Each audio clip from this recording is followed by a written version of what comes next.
Ration card के नहीं आसला बहुत बड़ अपडेट। आपण मानकर पाखे जदि राशन कार्ड अच्छे जदि आपण मानकर मंथली इनकम 15,000 टंका होचे आपण माने सहरांचल रे अछन ताहाले आपण माने राशन कार्ड फिरे दोन तदंत हैला परे जदि इनक्वारी हैला जदि आपण जना पड़ला जे आपण माने मंथली इनकम 15,000 टंका ताहाले आपण मानकर ऊपरे कार्यानुष्ठान निया जिबा मान्यवर मंत्री कहिछन। आ आपण मानकू आ गोटे सूचना दउछे आपण माने जदि ग्रामांचल रहउछन आपण मानकर मंथली इनकम जदि 10,000 टंका ताहाले आपण माने भी राशन कार्ड हिताधिकारी है नि पारन राशन कार्ड फिराबा के ही पड़वा।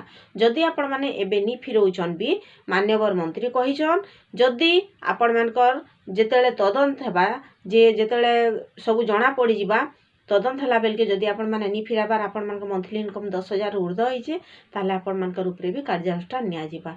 इटा होचे राशन कार्ड के नेकरी आसला बहुत बड़ अपडेट। एंता नुआ नुआ इन्फॉर्मेशन आपण माने पाइबा लागि हेले हमर चैनल रे आपण माने जदि नुआ छन प्लीज सब्सक्राइब कर।